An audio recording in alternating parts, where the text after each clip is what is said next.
Hello friends, welcome to study psychology. Friends, आज हम आपके लिए लेकर आए हैं वेरी इम्पोर्टेंट टॉपिक। ठीक है, तो ये जो इम्पोर्टेंट टॉपिक की हम बात कर रहे हैं ये क्या है, जैसा कि आपने थंबनेल में देख लिया होगा क्या कि विभिन्न प्रकार के मात्रक। ठीक है, तो जो विभिन्न प्रकार के मात्रक होते हैं ये हमारे मैथ में और साइंस में, इवन कई सब्जेक्ट्स में काम आते हैं, जहां पर हम परेशान हो जाते हैं जब ये हमारे सामने पहली बार आते हैं। क्यों? क्योंकि इनकी जानकारी नॉर्मली हमें कोई देता नहीं है। क्यों नहीं देता पता नहीं, लेकिन ये बहुत ही काम की चीज़ है, क्योंकि जो हमारे पेपर्स होते हैं जैसे मैथ का हुआ या जीएस का हुआ, ठीक है, या अदर कोई एग्ज़ाम होते हैं जिनमें सब्जेक्ट आते हैं, वहाँ पर ये फंसते हैं। और जब ये प्रश्न आते हैं तब हम सोच में पड़ जाते हैं कि ये है क्या। ठीक है, तो चलिए फ्रेंड्स एक बार शुरू करते हैं और देखते हैं ये है क्या। ठीक, चलिए शुरू करते हैं। तो सबसे पहले हम बात करेंगे ताप के मात्रक, यानी units of temperature. Units of temperature की बात करते हैं तो इसमें हमने देखा क्या कि 100 degree centigrade 100 degree centigrade 180 Fahrenheit के बराबर होता है।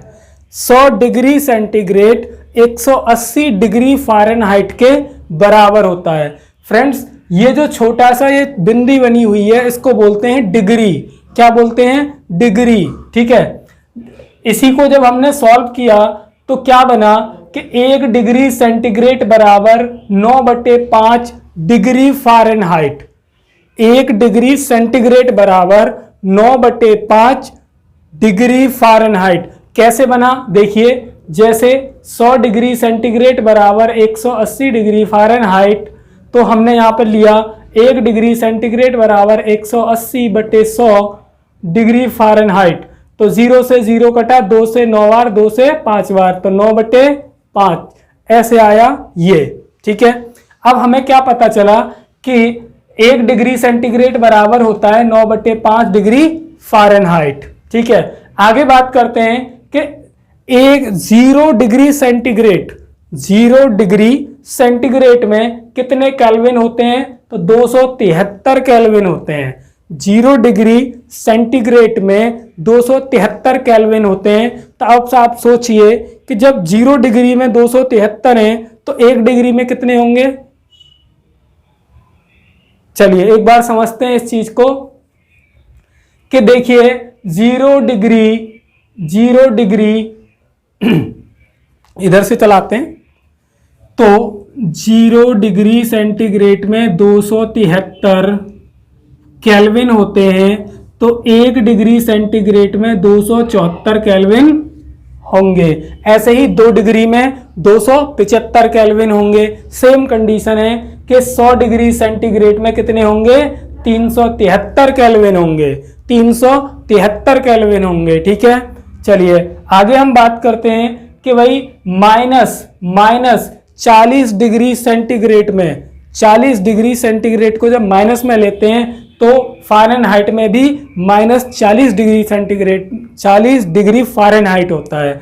ये दोस्तों बहुत ही ज़्यादा इंपॉर्टेंट है कि कितने डिग्री सेंटीग्रेड फ़ारेनहाइट में कितने डिग्री फ़ारेनहाइट के बराबर होते हैं। ठीक है, याद रखना ये सबसे ज़्यादा महत्वपूर्ण है। आगे 37 डिग्री सेंटीग्रेड में 37 डिग्री सेंटीग्रेड में कितने फ़ारेनहाइट होते हैं? 98.6 डिग्री फ़ारेनहाइट होते हैं। ठीक है, आगे की बात करते हैं कि इतना जब हमारी समझ में आ गया कि ताप के मात्रक बहुत अच्छे से समझ गए, तो अब हम बात करते हैं क्या? दाब के मात्रक, अर्थात unit of pressure. Unit of pressure की बात करते हैं। ठीक है, चलिए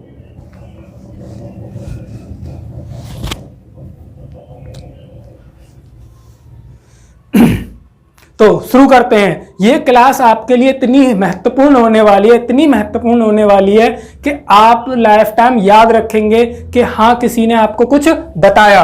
ठीक है, चलिए शुरू करते हैं। दाब के मात्रक, unit of pressure. Unit of pressure. ठीक है, एक बार, ये एक यूनिट होता है बार, तो एक बार में क्या होता है? किसके बराबर होता है? एक इकाई वायुमंडलीय दाब के बराबर होता है। एक बार एक इकाई वायुमंडलीय दाब के बराबर होता है, या फिर 10 की घात 5 न्यूटन प्रति मीटर स्क्वायर के बराबर होता है। ठीक है, दो कंडीशन है, या तो वायुमंडलीय दाब में पूछे तो एक इकाई के बराबर होगा, और अगर न्यूटन बट्टे मीटर स्क्वायर में पूछे तो 10 की पावर 5 के रूप में होगा। ठीक है, एक और चीज पूछ सकता है, अगर पास्कल में पूछे तो एक बार बराबर होते हैं कितने, 10 पास्कल होते हैं। ठीक है, आगे बात करते हैं, एक मिलीबार, ये तो बार था, अब बात आ गई मिलीबार।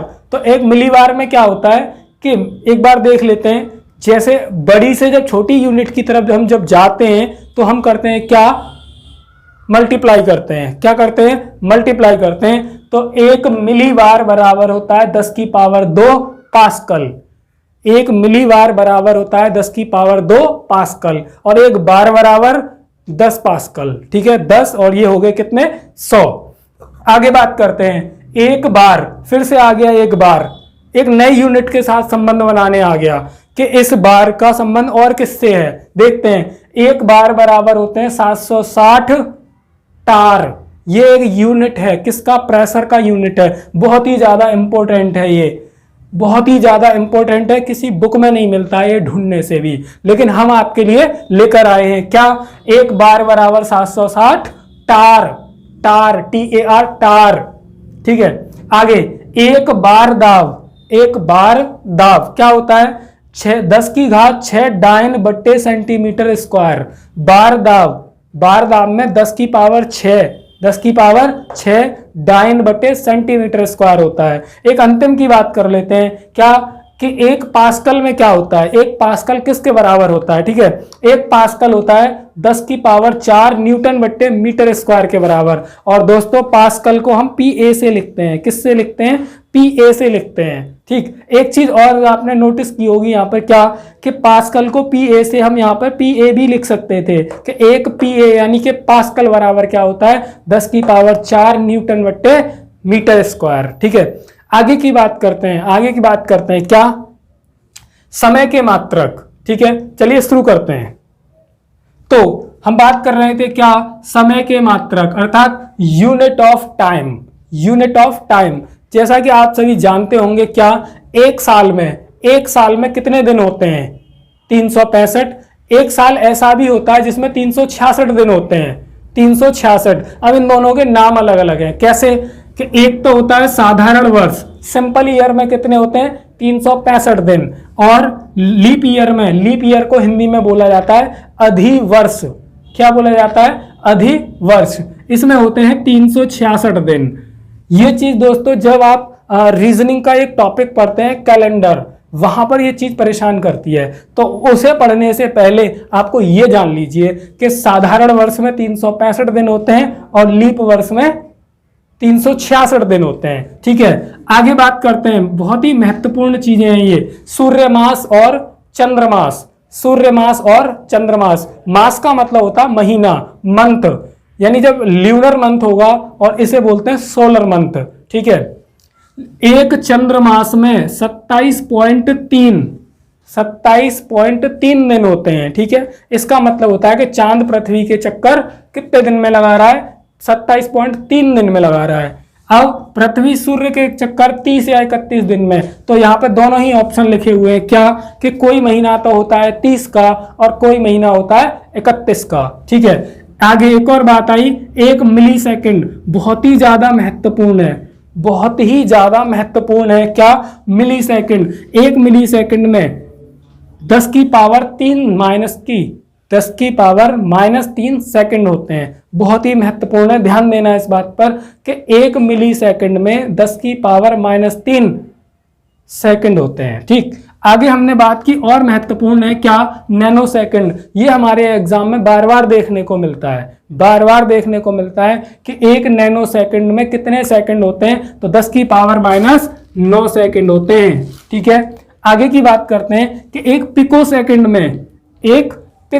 में कितने सेकंड होते हैं, तो 10 की पावर 12 सेकंड होते हैं, सॉरी 10 की पावर -12 सेकंड होते हैं। आगे बात करते हैं, एक सौर्य दिवस मतलब सूर्य दिवस, सूर्य दिन, यानी जब हमारा एक पूरा दिन होता है उसमें कितने घंटे होते हैं? 24 घंटे होते हैं, 24 घंटे। और एक घंटे में 60 मिनट होती हैं, हर एक मिनट में 60 सेकंड होती हैं, तो एक घंटे में 3600 सेकंड होंगी। ऐसे ही 3600 का 24 में मल्टीप्लाई करेंगे तो टोटल पूरे दिन का सेकंड हम बना सकते हैं। एक और आ गया, एक और सबसे ज्यादा महत्वपूर्ण है ये वाला, सबसे ज्यादा महत्वपूर्ण है क्या?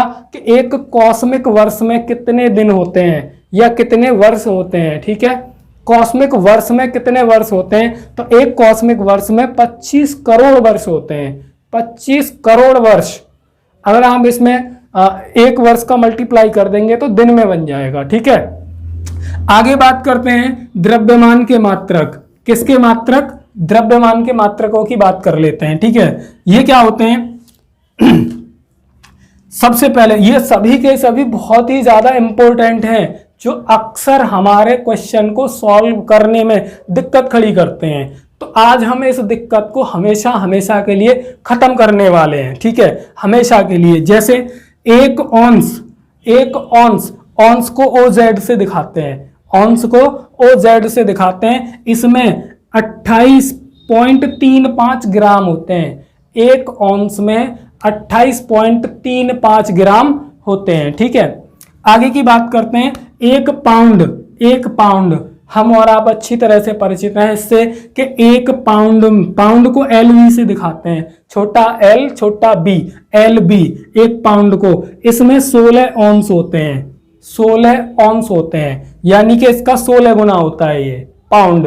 आगे बात करते हैं एक किलोग्राम जैसा कि आप जानते हो इसमें होते हैं 1000 ग्राम, लेकिन हम ये नहीं जानते कि इसमें कितने पाउंड होते हैं, कितने पाउंड होते हैं। तो 1000 ग्राम में जब पाउंड निकाले तो 2.205 पाउंड आते हैं। ठीक है, आगे बात करते हैं। जैसे आपको पता होगा, जो जब कोई बेबी का बर्थ होता है, जब किसी बच्चे का जन्म होता है तो उसे पाउंड में तौला जाता है। ठीक है ना, तो वो पाउंड यही है कि इतने पाउंड का है कि इतने पाउंड का है।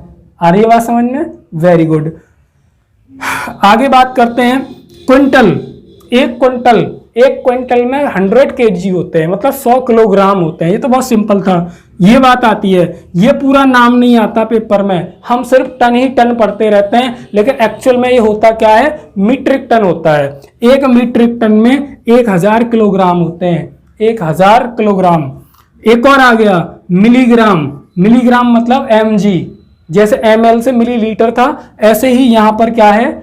mg, milligram. ठीक है, एक मिलीग्राम में 10 की पावर -3 ग्राम होते हैं, ग्राम।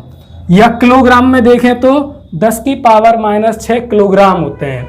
कैसे बनते हैं? 1000 का डिवाइड करते जाते हैं। जैसे इससे हमने ये किया, 1000 का डिवाइड किया तो क्या बना? -3 आया। फिर 1000 का एक और बार डिवाइड किया तो kg बन गया, फिर -6 हो गया। ठीक, आगे की बात करते हैं कैरेट। अभी इस पर इंपॉर्टेंट लिख लो, सबसे ज्यादा महत्वपूर्ण है इन सभी में कैरेट। सबसे पहले ये प्रश्न पूछा जाता है कि कैरेट जो यूनिट है वो किसके मापन में यूज की जाती है? किसके मापन में की जाती है? सोने के मापन में। किसके? सोना। जो सोना होता है उसको हम कैरेट में मापन करते हैं उसका। तो एक कैरेट में कितने मिलीग्राम होते हैं? कितने mg होते हैं? ठीक है, कितने होते हैं? 205.3 mg, 205.3 mg। ये एक और आ गया, कई बार पेपर में पूछा गया है ये। एक CSL क्या है? CSL क्या है? तो CSL क्या है? चंद्रशेखर सीमित है, यानी कि एक यूनिट है जिसका नाम उनके नाम पे पड़ा। ठीक है, एक CSL में 1.44 इंटू सूर्य का द्रव्यमान इतने kg होता है। या फिर ये वाला आप नाम सुनते होंगे जब आपके किसी अनाज वनाज की बात आती होगी या फिर गेहूं की बात आती है तो ग्रेन में मापन होता है उनका। किस में होता है? ग्रेन में। तो एक ग्रेन बराबर क्या होता है? 64.8 किलोग्राम। एक ग्रेन में 64.8 किलोग्राम होता है। ठीक है, इससे भी आगे की हम चर्चा करते हैं कि हमारा सबसे पहली बात है क्या? कि लंबाई के मात्रक। अर्थात यूनिट्स ऑफ लेंथ, लंबाई के अब तक हमने कितने मात्रक सुने हैं और कितने का हम प्रयोग करते हैं, आइए बात करते हैं। देखिए पहला यूनिट है इसका AU। क्या है पहला यूनिट? AU अर्थात एस्ट्रोनॉमिकल यूनिट। क्या? Astronomical unit. अब बात आती है कि एक एस्ट्रोनॉमिकल यूनिट में कितने मीटर होते हैं, कितने मीटर होते हैं। देखिए 1.495 इंटू 10⁻11 मीटर होते हैं। कितने? 1.495 इंटू 10⁻11 मीटर होते हैं एक एस्ट्रोनॉमिकल यूनिट में। हिंदी में इसे कहते हैं खगोलीय इकाई। क्या? खगोलीय इकाई। अगर आप इसका किलोमीटर बनाना चाहते हैं तो 1000 से इसमें डिवाइड कर दीजिए। 1000 से डिवाइड कर दिया जाएगा तो क्या बन जाएगा? किलोमीटर। जैसे 1000 से डिवाइड करेंगे तो 3 पावर कम हो जाएंगी इसकी, है ना, तो क्या बनेगा? 1.495 इंटू 10⁸ किलोमीटर हो जाएगा। अगर आप इसके सेंटीमीटर बनाना चाहते हैं तो 100 से मल्टीप्लाई कर दीजिए। क्या कर दीजिए? 100 से मल्टीप्लाई। दूसरा बात करते हैं हम 1 लाइट ईयर। LY का मतलब होता है लाइट ईयर। क्या? Light year. तो एक LY यानी कि लाइट ईयर हिंदी में कहते हैं प्रकाश वर्ष, बराबर होता है 9.46 इंटू 10⁻15 मीटर। यानी कि एक प्रकाश वर्ष में कितने मीटर होते हैं? 9.46 इंटू 10⁻15 मीटर एक प्रकाश वर्ष में। आगे बात करते हैं क्या? एक पारसेक। ये बहुत ही ज्यादा इंपॉर्टेंट है, बहुत ही ज्यादा। पारसेक, पार मतलब होता है पैरालैक्टिक, सेक मतलब सेकंड, पैरालैक्टिक सेकंड। इसमें होता है देखिए 3.084 इंटू 10⁻6 मीटर। ठीक है। अगर हम इसमें एक और चीज देख लें तो 3.26 भी इसको हम बोल देते हैं। ठीक है, दोनों का एक ही मतलब होता है। आगे है एक माइक्रोन अर्थात माइक्रोमीटर। एक माइक्रोमीटर में क्या होता है? देखिए एक UM मतलब माइक्रोमीटर में 10⁻⁻6 माइक्रोन होते हैं। ठीक है। आगे बात करते हैं एक NM। एक नैनोमीटर में कितने मीटर होते हैं? एक नैनोमीटर में कितने मीटर होते हैं? तो 10⁻⁹ मीटर होते हैं। ठीक है। आगे एक एंगस्ट्रम में कितने मीटर होते हैं? 10⁻⁻10 मीटर। एक इंच में कितने सेंटीमीटर होते हैं? 2.54 सेंटीमीटर। और मीटर में बात करें तो 100 का और इसमें डिवाइड कर दो तो 0.0254 मीटर। ठीक। आगे बात करते हैं एक फर्मी। एक फर्मी में कितने मीटर होते हैं? तो एक फर्मी में 10⁻−15 मीटर होते हैं, जो आपके सामने यहाँ पर लिखे हुए हैं। ये बहुत ही ज़्यादा इंपॉर्टेंट है। इसके बाद आने वाला भी इंपॉर्टेंट है कि एक यार्ड। यार्ड क्या होता है? गज। एक गज में क्या होता है? ठीक, तो एक गज में होते हैं 3 फीट। एक गज में 3 फीट होते हैं। 3 फीट मतलब इतने मीटर, 0.9144 मीटर, इतने एक गज में होते हैं। अब बात करते हैं फीट की कि एक फीट में क्या होता है? जैसे फुटा होता है 12 इंच का, तो एक फीट में कितने इंच हो गए? 12। एक इंच में 2.54 सेंटीमीटर होते हैं, तो इसमें टोटल कितने मीटर बनेंगे? इतने सेंटीमीटर बनेंगे और इतने मीटर बनेंगे। जब हम इसमें मल्टीप्लाई करेंगे 2.54 का तो इतने सेंटीमीटर, सेंटीमीटर में जब 100 से डिवाइड करेंगे तो क्या बनेगा? इतने मीटर। आगे बात करते हैं एक माइल। ये भी बहुत ज़्यादा इंपॉर्टेंट है। एक माइल या मील, एक मील में क्या होता है? 1.60934 किलोमीटर होते हैं। दोस्तों बहुत ही ज़्यादा इंपॉर्टेंट हैं, जहाँ जहाँ मैंने रेड मार्क किया है। अक्सर हमारे मैथ के या फिजिक्स के प्रश्नों में इनका यूज़ किया जाता है, जिन्हें हम पढ़ते समय एकदम चौंक जाते हैं कि ये क्या आ गया, अब इसकी जगह मैं क्या लगाऊं। ठीक है। आगे बात करते हैं एक और इम्पोर्टेंट के साथ, एक नॉटिकल मील। एक नॉटिकल मील, इसमें क्या होता है कि 1.852 किलोमीटर होते हैं। पॉइंट को हटा दिया तो 1852 मीटर होते हैं और 1.15 मील होते हैं। ठीक है। नॉटिकल मील में 1.15 मील होते हैं नॉटिकल में, ठीक है। आगे हम बात करते हैं इन्हीं के साथ साथ क्या कि क्षेत्रफल के भी कुछ मात्रक होते हैं, ठीक है। क्या होते हैं, जैसा कि आप देख पा रहे होंगे,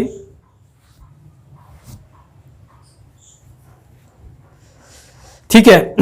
तो यूनिट्स ऑफ एरिया देखिए कितना इंपॉर्टेंट है। क्या एक एयर में क्या होता है, एक एयर में क्या होता है, एक एयर बराबर होता है 100 मीटर स्क्वायर, 100 मीटर स्क्वायर।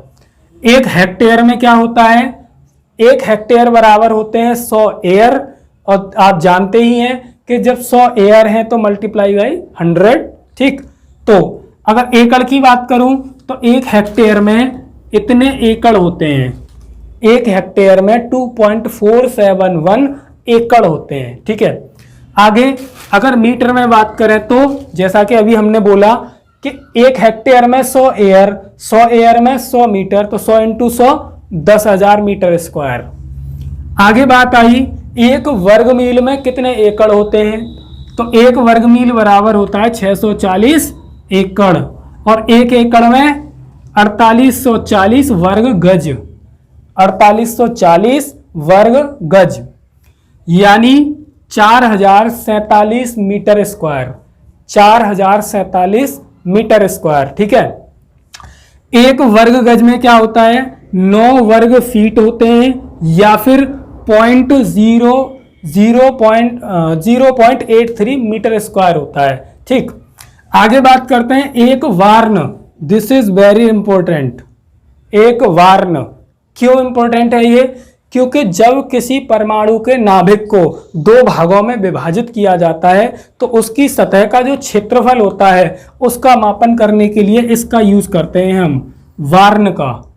और एक वार्न में होता है 10 की पावर -28 मीटर स्क्वायर, ठीक है। ये भी इंपॉर्टेंट है। एक बिस्वा, कई एग्जाम्स में देखा होगा आपने कि बिस्वा शब्द यूज होता है, तो बिस्वा होता क्या है, एक बिस्वा में 1350 फीट स्क्वायर होता है, यानी कि वर्ग फीट होते हैं। और फीट का यहां से आप लगा सकते हैं हिसाब कि वर्ग फुट में क्या क्या होता है, मीटर, किलोमीटर, किसी में भी चेंज कर सकते हैं, ठीक है। आगे एक वर्ग इंच में कितने सेंटीमीटर होते हैं, 6.45 सेंटीमीटर स्क्वायर, ठीक है। वर्ग इंच की बात हो रही है, ठीक। आगे एक वर्ग फुट में 0.09 मीटर स्क्वायर, 0.09 मीटर स्क्वायर। आगे बात करते हैं हम धारिता के मात्रक, और धारिता को बोल दिया जाता है क्या, आयतन। विभिन्न प्रकार के मात्रक होते हैं, जैसा कि आप भी जानते हैं, मैं भी जानता हूं, क्या कि पेपर में तो आते हैं लेकिन हमसे नहीं आते। जो हमसे आता है वो पेपर में नहीं आता, और जो पेपर में आता है वो हमसे नहीं आता। आगे एक लीटर में होता है जी 10 की पावर 3 घन सेंटीमीटर, और घन सेंटीमीटर को सीसी भी बोल देते हैं। और अगर 1 लीटर में गैलन की बात करें तो 1 लीटर में 0.2642 गैलन आता है। क्या आता है, 0.2642। और एक गैलन में कितने लीटर होते हैं, 1 लीटर में तो गैलन पता चल गए, अब एक गैलन में कितने लीटर होते हैं, तो एक गैलन में 3.785 लीटर होते हैं, ठीक है। आगे बात करते हैं बैरल, किसकी बात करते हैं, बैरल। ये जो गैलन है और बैरल है, इनसे तेल और ये पेट्रोल वगैरह माप के आते हैं हमारे यहाँ, ठीक है। बैरल मतलब 42 यूएस गैलन, एक बैरल में यूएस के 42 गैलन होते हैं, ठीक है। आगे बात करते हैं एक घन फुट, एक घन फुट, इसमें होता है जी क्या, 0.028 मीटर क्यूब। आयतन है तो किस में चलेगा, क्यूब में चलेगा, ठीक है। आगे बात करते हैं एक बैरल, अभी बैरल यहां भी आया था, लेकिन बैरल में यहां हमने जाना था क्या कि गैलन कितने होते हैं, अब जानेंगे कि बैरल में लीटर कितने होते हैं, ठीक है। तो एक बैरल में जो लीटर होते हैं वो 158 9871 लीटर होते हैं। और अगर मीटर क्यूब में देखें तो 0.15897 मीटर क्यूब। ठीक है, इससे आगे की चर्चा करते हैं अगले में। जब तक के लिए आप इसका स्क्रीनशॉट ले लीजिए। ठीक है,